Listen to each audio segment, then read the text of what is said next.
So towards the start of 31 Days of Kato, Hoodie had this cool video where he showed you guys a bunch of his favorite content on the internet. I've given you guys plenty of comics and of course anime and manga to check out over the course of this month, but I wanted to hone in on, some of my favorite content creators to share with you guys. These are my valued YouTube dudes. So the way this list is going to work is I sort of separated all the YouTubers I wanted to talk about into different categories. And the first category you have, of course, is anime. And the best anime YouTuber is the best guy ever. I mean, it's right in the name. It's that obvious. Next category is game reviews.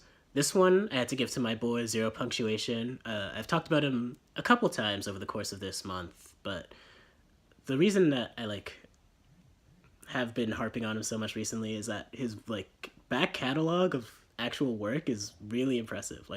He basically, as a job, has to come up with these crazy metaphors because that's his whole shtick, and he does that every week, and he's been doing that show for 9 years. It's just, how does he come up with all of these incredibly detailed and obscure references, or not references, metaphors? I don't know, it's very impressive. The next category is actual gameplay videos. This one probably has to go to Video Game Donkey. I mean, he's sort of another guy in Zero Punctuation situation, except where the Zero Punctuation has to be clever in every episode. Video Game Donkey has to be funny in every episode, which is equally difficult. My honorable mention for this category goes to Professor Milk. He's another League of Legends YouTuber, obviously, but the reason he didn't really win this category is because he never uploads, and also because Donkey's a little bit better, but mostly because he never uploads. If Professor Milk was doing videos frequently, he might be one of my favorite channels, just because the amount of work that he puts into them. They always come out really good. It's just he doesn't do them very often. Up next we have vlogging channels. My favorite vlogging channel is probably Jenny Nicholson. She primarily does Star Wars videos, but she also talks about any movie that's interesting to her. So I'm sure if you go to her channel, watch any one of her videos, because she shines in all of them. She's very entertaining on screen. They're all pretty decent, so you're sure to get something out of it. So for honorable mentions for this category, we actually have 3. First up is GBay100. This is GBay99's vlogging channel. GBay99's actual channel isn't on any of these categories, but that's nothing against him. I like his content. It's just... Next we have Andrew Huang.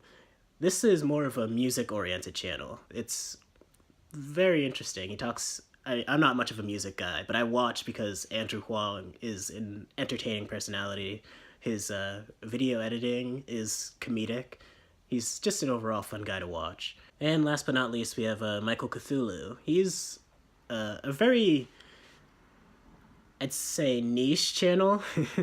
He basically, it's he'll spend a month making a big sword, and he'll record the entire process of making that big sword and compile it into a 1 hour to 2 hour video. Up next we have some music review channels.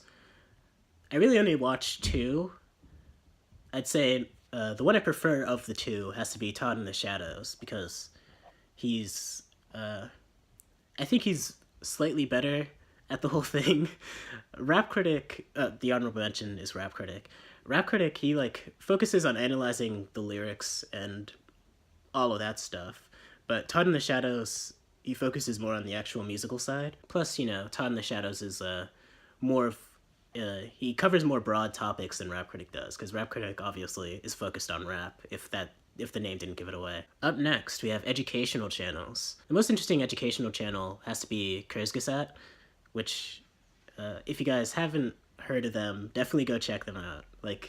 They're one of the better channels on this entire list, because the videos are so well researched and detailed, and they cite their sources. So definitely, they do everything right that an educational channel does or should do. The first honorable mention is CGP Grey.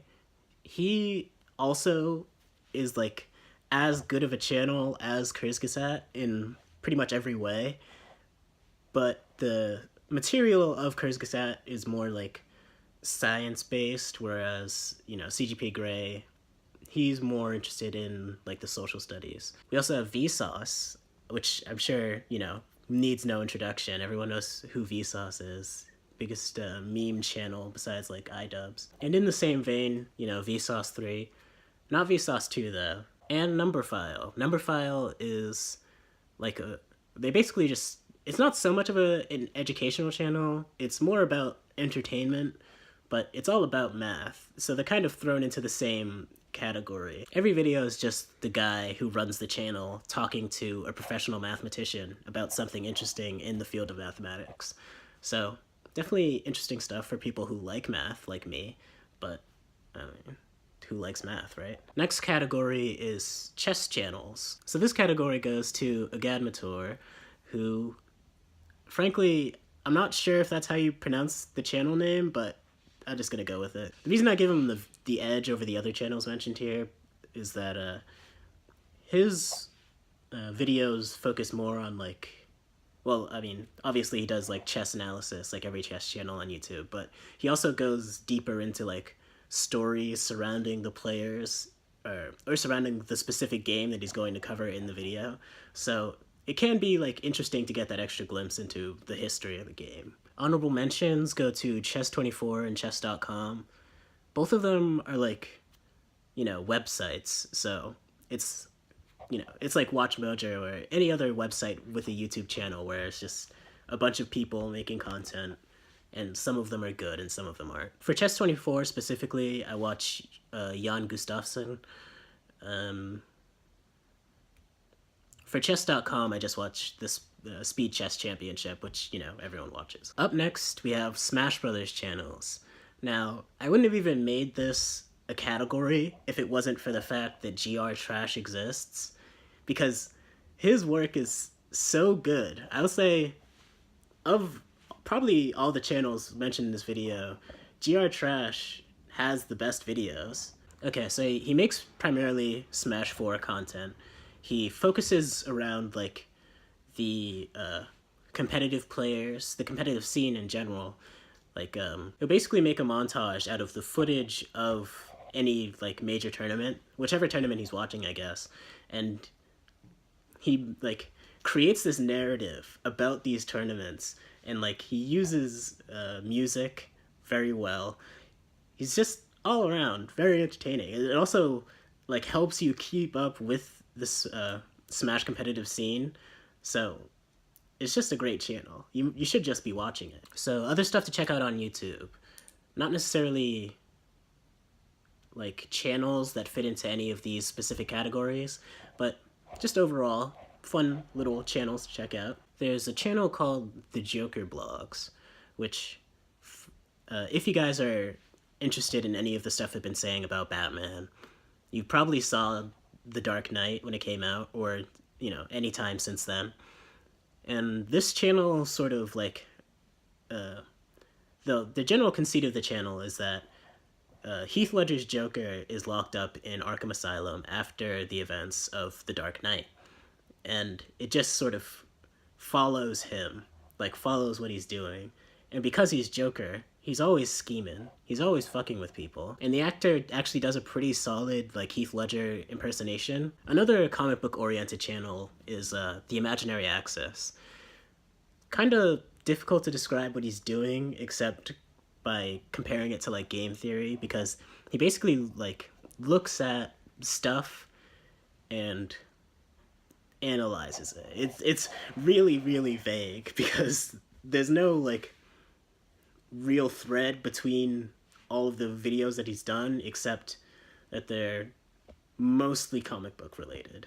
So he has a video where he tries to determine the legal sanity of the Joker in one video. Then in another video, he tries to determine who the fastest Flash is, or just the fastest speedster in the DC universe. He has all sorts of these like interesting videos where he just sort of like hones in on one thing in, the comic book multiverse and says, let's look at this one. Up next, we have Jake and Amir.